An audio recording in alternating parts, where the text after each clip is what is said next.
It's that time of the year. Let's go ahead and get some oil changed on your vehicle today. Your oil filter drain plug may be a different size than other vehicles, but also recommend oil filter pliers. Park the vehicle into a nice secured area, preferably flat ground if possible. Release hood. Open the hood and look for your oil cap. Some oil caps do list your type of oil, just be on the lookout for it inside the hood area. Grab a jack and locate the jacking point on the vehicle. Please jack your vehicle up in the correct spots so you do not damage the underside of your vehicle. Please place jacks or anything that can help the vehicle from not falling on top of you. Grab all your materials except the oil. Locate the oil filter. If necessary, invest into oil filter pliers.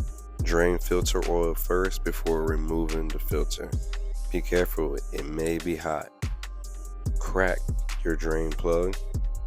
Move your pan into a correct position and go ahead and drain your oil. Carefully thread the drain bolt back into its place. Lubricate the new oil filter and clean the surface for no contamination.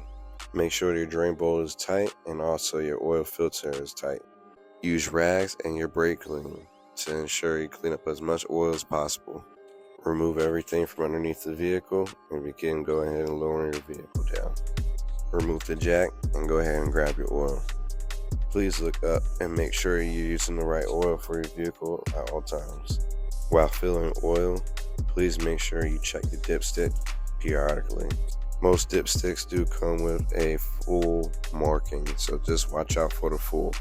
Place cap back on the vehicle and start the vehicle.